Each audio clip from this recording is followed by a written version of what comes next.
करीब 10% ऊपर है। और जैसा कि हम डिस्कस कर रहे थे कि इनकी जो री रेटिंग है उसमें IREDA है, इरेडा की जो लिस्टिंग है उसका एक बहुत बड़ा कारण है। जब इरेडा लिस्ट हो रही थी तो वो डिस्काउंट पर थी, अब शायद ये डिस्काउंट पर आ गए। लेकिन खैर एक काम करते हैं, यतिन के पास चलते हैं और जानते हैं कि एग्जैक्ट नंबर्स क्या हैं। Yatin, good afternoon. Good afternoon. और ये जो जबरदस्त रनअप हमने देखा है पावर फाइनेंसिंग कंपनीज में, REC हो, PFC हो या IPO के बाद इरेडा हो, लोगों को लगता है कि यहाँ से अब क्या है, क्योंकि PFC REC की बात करें तो एक साल में लगभग 250% जितना रिटर्न इन दोनों स्टॉक्स ने दिया है।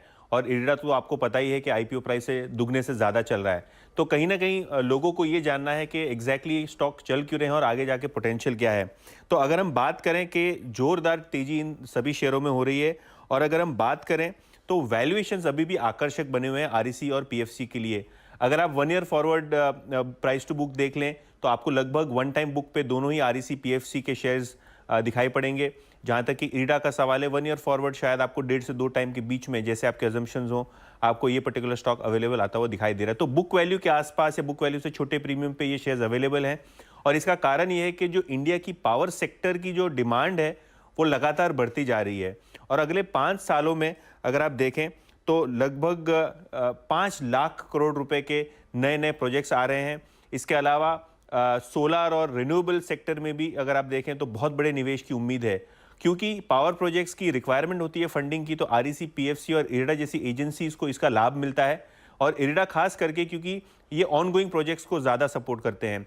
जहाँ तक कि नेट इंटरेस्ट मार्जिन का सवाल है, सभी की सभी कंपनी सेम पैरामीटर्स पर है। लेकिन इरेडा की अगर आप प्रोफाइल देखें तो लगभग 40% की लोन ग्रोथ इनकी FY23 में आती हुई आपको दिखाई पड़ी।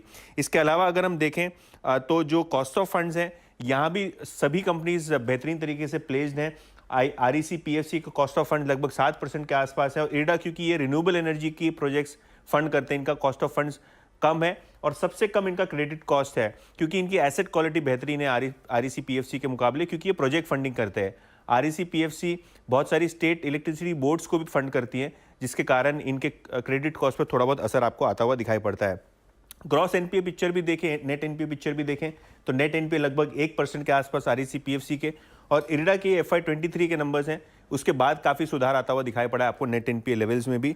और अगर आप रिटर्न ऑफ एसेट की बात करें तो यहाँ भी शानदार तरीके से ये कंपनीज प्लेस्ड हैं वर्सेस PSU बैंक्स या प्राइवेट सेक्टर की बैंक्स। तो कहीं ना कहीं ये जो NBFCs हैं पावर सेक्टर की, ये फोकस में, क्योंकि निवेश भी बढ़ रहा है, वैल्यूएशन भी अट्रैक्टिव है।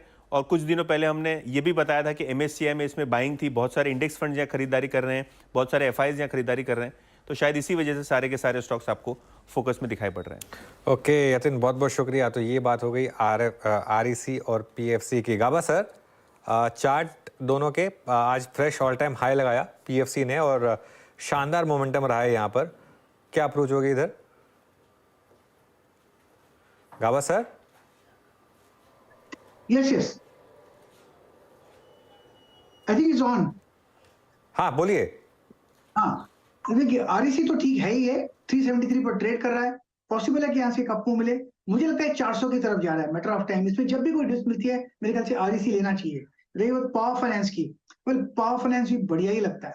इसमें इनफैक्ट थोड़ा बेहतर लगता है, 365 के आसपास ट्रेड कर रहा है। 345 का स्टॉप लगाना चाहिए, थोड़ा डीप है, उतना जरूरी है, लेकिन जहां रहा लगता है 400 की तरफ। तो मैटर ऑफ टाइम, स्ट्रेच है, मोमेंटम है, लेकिन अप मूव है पावर फाइनेंस में भी।